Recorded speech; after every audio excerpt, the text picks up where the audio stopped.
రాష్ట్రంలో అన్న క్యాంటీన్లు నిన్న పునఃప్రారంభమయ్యాయి. ఈ సందర్భంగా మంత్రి నారా లోకేష్ శుక్రవారం మీడియాతో మాట్లాడుతూ కూటమి ప్రభుత్వం అధికారంలోకి వచ్చిన 100 రోజుల్లోనే అన్న క్యాంటీన్లు ప్రారంభించామని తెలిపారు. 2019 సెప్టెంబర్ వైసీపీ కూడా అన్న క్యాంటీన్లు ప్రారంభిస్తామని చెప్పారన్నారు. అన్న క్యాంటీన్ తో ఆకలికి ఫుల్ స్టాప్ పెట్టింది తెలుగుదేశం, జనసేన, భారతీయ జనతా పార్టీ ప్రభుత్వం. గతంలో చంద్రబాబు నాయుడు గారు ముఖ్యమంత్రి ఉన్నప్పుడు 2018లో అన్న క్యాంటీన్ ప్రారంభించడం జరిగింది. దాంట్లో భాగంగా 203 అన్న క్యాంటీన్లు ఆనాడు ప్రారంభించాం. బాబు సూపర్ 6 హామీల్లో కూడా అన్న క్యాంటీన్ గురించి మాట్లాడటం జరిగింది. దాంట్లో భాగంగా 2వ హామీ కూడా ఈ రోజు తెలుగుదేశం, జనసేన, భారతీయ జనతా పార్టీ అధికారంలోకి వచ్చిన 100 రోజులు పూర్తి కాకుండా ముందల్నే పూర్తి చేస్తాం జరిగింది. ఆగస్టు 16న 100 అన్న క్యాంటీన్లు ప్రారంభించాం. మిగతా అన్న క్యాంటీన్లు కూడా యుద్ధ ప్రాతిపదికంగా మేము ప్రారంభిస్తాం. గతంలో మనం చూసాం, జగన్మోహన్ రెడ్డి గారు ముఖ్యమంత్రి అయిన తర్వాత ఒకే ఒక సంతకంతో అన్న క్యాంటీన్ కి ఫుల్ స్టాప్ పెట్టారు.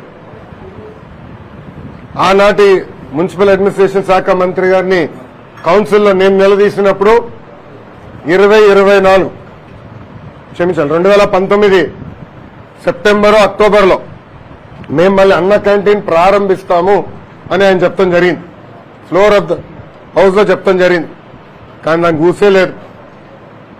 ఎప్పుడన్నా అడిగితే ఖర్చు ఎక్కువ అవుతుందంటారు. ఈ సభాముఖంగా ప్రజలందరూ విషయం ఆలోచించుకోవాలి. జగన్మోహన్ రెడ్డి గారు ఆయన ఫోటో మన ఇంటి పట్టాలు, భూ పట్టాల పైన, అదేవిధంగా సర్వే రాయల పైన వేసుకునేదానికి సుమారుగా 700 కోట్ల రూపాయలు ఖర్చు పెట్టారు.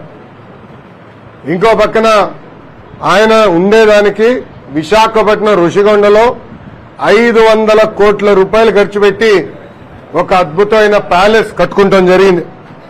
ఇంతేకాదు, ఆయన సొంత పేపర్, అందుకే సాక్షి వచ్చారా లేదా అని అడిగినారు, సొంత పేపర్ సాక్షికి ఎవరికి రాని యాడ్స్ 50% INPR బడ్జెట్ ద్వారా సుమారుగా 400 కోట్ల రూపాయలు 5 సంవత్సరాల్లో ఆయన సొంత పేపర్ కి ఇచ్చుకుంటాం జరిగింది.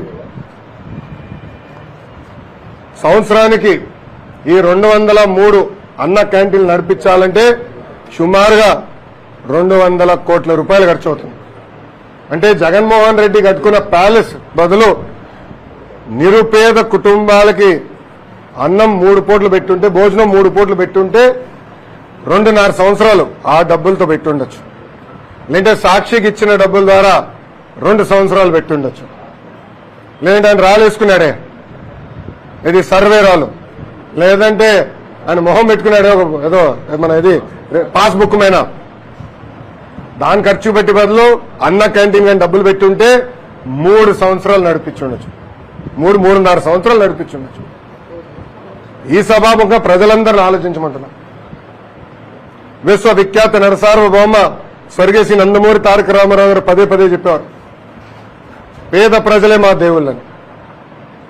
నాడు నేడు ఎప్పుడు తెలుగుదేశం, జనసేన, భారతీయ జనతా పార్టీ నిరుపేద కుటుంబాల గురించి ఆలోచిస్తుంది. దాంట్లో భాగంగా మూసేసిన అన్న క్యాంటీన్ తిరిగి మేము ప్రారంభించాం. ఈరోజు ఎక్కడ బాధ వేస్తుందంటే, వైకాపా పార్టీకి చెందిన ఒక ఎమ్మెల్యే పేదవాళ్ళని ఎగతాళి చేస్తూ బిచ్చగాలని ప్రశ్నించారు. చాలా బాధ వేస్తుంది. మీరు చేతగానోళ్ళు, మీరు నిరుపేద కుటుంబాలకి 3 పూట భోజనాలు పెట్టలేని అసమర్థులు. మీరు నిరుపేద కుటుంబాలను అవమానించే హక్కు ఎవరిచ్చారని అడుగుతున్నారు. అన్న ఎన్టీఆర్ ఆనాడు తిరుమలలో అన్నదానం అని మొదలుపెట్టారు. దాతలు ఆనాడు 3 కోట్ల రూపాయలు ఇచ్చారు. ఇప్పుడు దాదాపు 1800 కోట్ల రూపాయలు ఫిక్స్డ్ డిపాజిట్ ఉంది అన్నదానం ట్రస్ట్ కి. దాని ద్వారా ప్రభుత్వాలు మారినా అక్కడ భక్తులు వెళ్తే 3 పూటలు హాయిగా ఉచితంగా భోంచేసే హక్కు వాళ్ళు కల్పిస్తున్నారు. అదేవిధంగా, ఎందుకంటే ప్రభుత్వాలు మారినప్పుడు మనం చూసాం, వేరే ప్రభుత్వం పొరపాటున వస్తే ఏం చేశారో మనం అందరం చూసాం. అది జరగకుండా పర్మనెంట్ గా అన్న క్యాంటీన్ అనేది నడవాలి. దానికి ప్రత్యేకంగా ట్రస్ట్ ఏర్పాటు చేద్దాం. ఎవరు దాతలు వచ్చి వాళ్ళు డబ్బులు ఇస్తే బాగుంటుందని గౌరవ ముఖ్యమంత్రి గారు ఇప్పటికీ పిలిపిచ్చారు. దాంట్లో భాగంగా ఒక కుటుంబం ఇప్పటికే 5 కోట్లు 6 కోట్ల రూపాయలు ఇచ్చారు. నెలకి 1 కోటి రూపాయలు ఇస్తున్నారు. మా తల్లి భువనేశ్వరమ్మ కూడా మొన్న గౌరవ మున్సిపల్ అడ్మినిస్ట్రేషన్ శాఖ మార్చులు నారాయణ గారికి 1 కోటి రూపాయలు చెక్ కూడా ఇస్తాం జరిగింది. ఇట్లా అందరూ ముందలు రావాలి.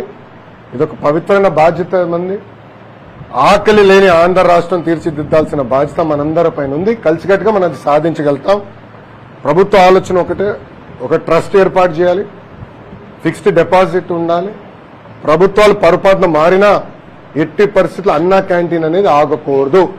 ఆ లక్ష్యంతో ముందు చూపుతో చంద్రబాబు నాయుడు గారు పిలిపించారు. జగన్మోహన్ రెడ్డి గారు సైకో అనుకున్న ఇన్నాళ్ళు, ఇప్పుడు ఫేకు కూడా. అంటే ఒక అబద్ధాన్ని 10 సార్లు చెప్తే నిజమవుతుందని సామెత ఉంది. అట్లా చెప్తా ఉంటారు అబద్ధాలు. అందుకే ఫేక్ జగన్ అని ముద్దుగా పేరు పెట్టిన. మీరు చూస్తే మన ఎన్డీఏ ప్రభుత్వం వచ్చిన తర్వాత రోజుకు ఒక అబద్ధం వాళ్ళు చెప్తారు. ఒక ఉదాహరణ, అంబేద్కర్ గారి విగ్రహం దగ్గర అక్కడ ఏమైంది? అంబేద్కర్ గారి పేరు కన్నా జగన్మోహన్ రెడ్డి గారి పేరు పెద్దగా ఉంది. బాధపడిన కొంతమంది దళిత యువకులు వెళ్ళి అది పీకేశారు. ఏం పీకేశారు? జగన్మోహన్ రెడ్డి గారి పేరు పీకేశారు. తొలగించింది జగన్మోహన్ రెడ్డి గారి పేరు, ఇంకేం చేయలేదు వాళ్ళు. ఒక ఇటుక ఎరగలేదు అక్కడ, ఒక చెట్టుకి ఎలాంటి ఇబ్బంది లేదు.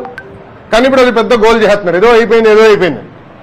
ఈ సభలో అడుగుతున్న వాళ్ళందరినీ, విదేశీ విద్య అంబేద్కర్ గారి పేరు పెట్టింది ఆనాటి ప్రభుత్వం, తెలుగుదేశం ప్రభుత్వం. మళ్ళీ అంబేద్కర్ గారి పేరు తీసి జగన్మోహన్ రెడ్డి గారి పేరు పెట్టింది ఎవరు? జగన్మోహన్ రెడ్డి గారి ప్రభుత్వం. దానికి సమాధానం చెప్పండి. అందుకే ముద్దుగా ఫేక్ జగన్ అని పెట్టిన. అబద్దాలు చెప్తానే ఉంటాడు. 2019 అబద్దాలు చెప్పే ముఖ్యమంత్రి అయ్యారు.